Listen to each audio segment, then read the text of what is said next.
اللہ ہی اللہ کیا کرو، دکھ نہ کسی کو دیا کرو، جو دنیا کا مالک ہے نام اسی کا لیا کرو۔ تکمیلی تلبینہ، طاقت، صحت اور شفا کے لیے سنت اور طب نبوی کا بہترین نسخہ۔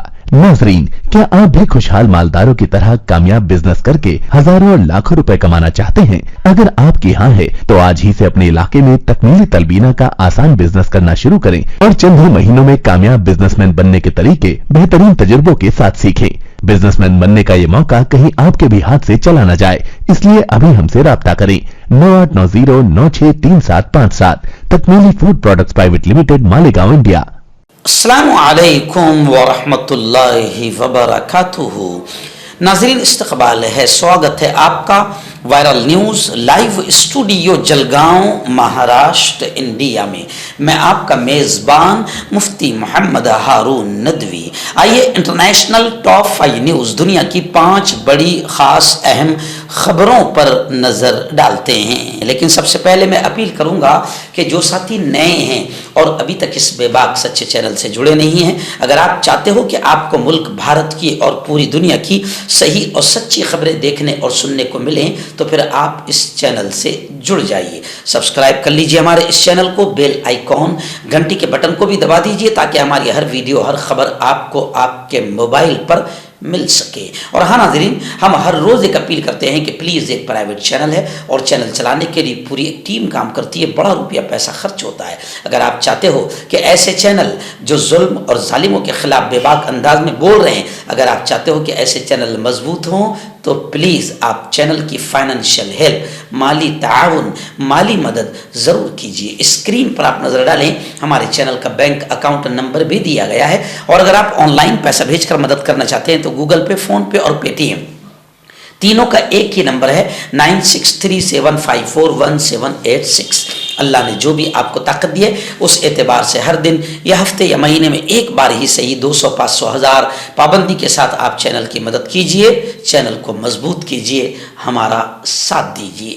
ناظرین، آج جمعرات کا دن ہے اور آج رات اسی چینل پر 8:30 بجے لائیو بیان ہوگا جس کا بہت اہم عنوان ہے۔ پوری فیملی کے ساتھ آپ نے اس بیان کو دیکھنا اور دوستوں کو بھی اس بیان کے دیکھنے کی دعوت دینا۔ آج کے بیان کا عنوان ہے کہ مسلمانوں کی شادیوں پر فلموں اور سیریل کے اثرات۔ جی ہاں، آج کل مسلمانوں کی شادیاں نظر نہیں آ رہی ہے۔ نکاح محمد صلی اللہ علیہ وسلم کی سنت ہے، لیکن نبی کی سنت پوری شادی میں کہیں نظر نہیں آ رہی ہے، سب غیروں کے طریقے نظر آ رہے ہیں۔ پھر اس سے گھروں کا سکون کیسے ختم ہو رہا ہے، زندگیاں کیسے برباد ہو رہی ہے، گھروں میں طلاق جلدی جلدی کیسے واقع ہو رہی ہے، کیسے رشتے ٹوٹ رہے ہیں اور کیسا اللہ کا عذاب زندگیوں میں آ رہا ہے، ان تمام چیزوں پر بڑی اہم بات ہوگی۔ رات کا بیان آپ 8:30 بجے ضرور دیکھیے، اسی چینل پر لائیو بیان ہوگا۔ ناظرین، اس وقت پہلی بڑی افسوسناک اور دردناک خبر غزہ کے حالات کو لے کر یہ آ رہی ہے کہ گزشتہ 24 گھنٹوں کے دوران اسرائیلی آتنکوادیوں نے بربرتا، وحشت اور بربرتا کا ننگا ناچ کرتے ہوئے، آتنکواد کا کھیل کھیلتے ہوئے گزشتہ کل 24 گھنٹوں میں 100 فلسطینیوں کو پھر شہید کیا ہے۔ اور اب میں آپ کو بتاؤں کہ غزہ میں 7 اکتوبر سے لے کر 20 دسمبر تک، یعنی ان 75 دنوں میں تقریباً 19,600 یعنی 20,000 کے قریب سول سٹیزنز، عام شہری، جن میں 9,000 کے قریب بچے، 8,000 کے قریب عورتیں ماری جا چکی ہے۔ غزہ کی وزارت صحت کا کہنا ہے کہ صرف ایک دن میں گزشتہ کل غزہ میں اسرائیلی آتنکوادیوں نے تقریباً 100 فلسطینیوں کو شہید کیا ہے اور سینکڑوں فلسطینی زخمی ہوئے ہیں۔ اقوام متحدہ کی UNO کی سلامتی کونسل میں اسرائیل اور حماس کے درمیان جنگ کو روکنے کے لیے مسودہ قرارداد پر ووٹنگ مؤخر کر دی گئی ہے۔ خیر، آئیے ایک دوسرا آتنکوادی ناجائز اسرائیل کا باپ اور سپورٹر برطانیہ بھی کھڑا ہو گیا اور برطانیہ نے کہا کہ مکمل جنگ بندی کے ہم خلاف ہے۔ برطانیہ نے کہا کہ